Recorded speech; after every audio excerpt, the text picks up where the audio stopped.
In a time before time, when the mountains whispered secrets to the stars and the oceans carried the weight of gods, there lived a people who didn't just tell stories, they breathed them. This is the world of ancient Greece, a land where the line between myth and reality blurred, where thunder was the voice of Zeus and the crashing waves, Poseidon's wrath. But beneath the glory and grandeur lay something deeper. Stories not just meant to dazzle, but to teach, to warn, and sometimes to terrify. Let us begin with the story of Prometheus, the fire-bringer. Heft of fire, Prometheus and the gods. Prometheus was a titan, not quite a god, not quite a man, but clever, too clever. He pitied humanity, those fragile beings of clay and breath. So he stole fire from the gods and gifted it to mankind. But Zeus did not forgive. The punishment? Prometheus was chained to a jagged cliff in the Caucasus Mountains. Every day, an eagle tore open his flesh, feasting on his regenerating liver. Every night, his body healed, so the torment could begin anew. Why? Because in ancient Greece, knowledge was power, and power came at a price. The threads of fate, Theseus and the Minotaur. Next, we journey to the labyrinth, a maze so vast, so twisted, even its builder, Daedalus, barely escaped. Inside, the Minotaur, half man, half bull, born of a queen's curse and a god's vengeance, a beast of pure hunger.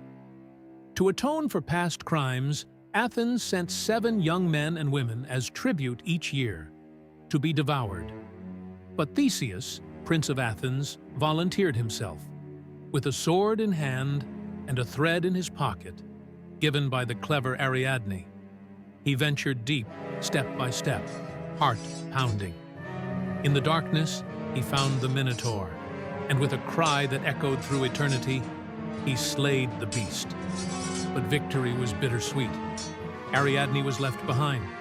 And the lesson? In Greek myth, even the heroes leave someone behind. Pride and punishment, Narcissus and Echo. Now let us gaze into the water. Narcissus was flawless, not brave, not wise, just beautiful.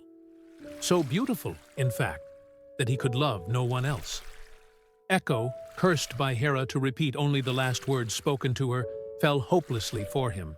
She followed, whispered, longed. But Narcissus ignored her. One day, he glimpsed his reflection in a still pool and fell in love. There he stayed, transfixed, fading into nothing, until only a white flower remained. Echo, heartbroken, wasted away into the wind. And thus, 2 voices were lost, one to obsession, the other to silence. Divine arrogance, Arachne's curse. Arachne was a weaver, so skilled her tapestries looked as if Athena herself had blessed them.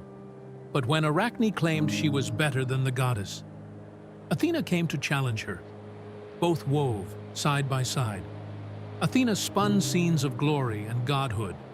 Arachne, she wove the crimes of the gods, their lies, their betrayals. It was perfect, too perfect. In rage and shame, Athena tore Arachne's tapestry, then cursed her to become the first spider, forever weaving, never praised again. Love and loss, Orpheus and Eurydice. Orpheus, his voice could make trees weep and stones dance, but when his wife Eurydice died, he sang to the gods of the underworld. Hades was unmoved. Persephone wasn't. She convinced her husband to allow Eurydice to return on one condition. Orpheus must lead and never look back. Step by step they climbed. He could feel her behind him. But the doubt, the fear, it grew.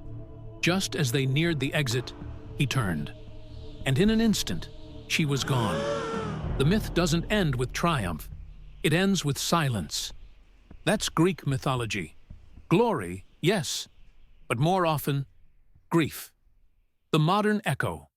Why do these myths endure? Because they speak to something timeless. Prometheus reminds us of the price of knowledge, Theseus of courage in the face of horror, Narcissus warns of vanity, Arachne of pride, and Orpheus of love and the pain of losing it. Their lessons are woven into literature, echoed in films, whispered in our collective psyche. Even today, when we challenge authority, when we fall for our reflection, when we dare to create or grieve or hope, we are reliving the myths of Greece. Because myth is not the opposite of truth. It is a deeper truth, told in the language of wonder. If these myths stirred something ancient in your soul, then this is just the beginning. Every legend hides a lesson, and every name echoes through time. So don't let these stories vanish into the mist. Like, subscribe, and join us on a journey through the forgotten corners of history. Which myth would you like to explore next? Tell us in the comments. And remember, the past is never dead. It's only sleeping.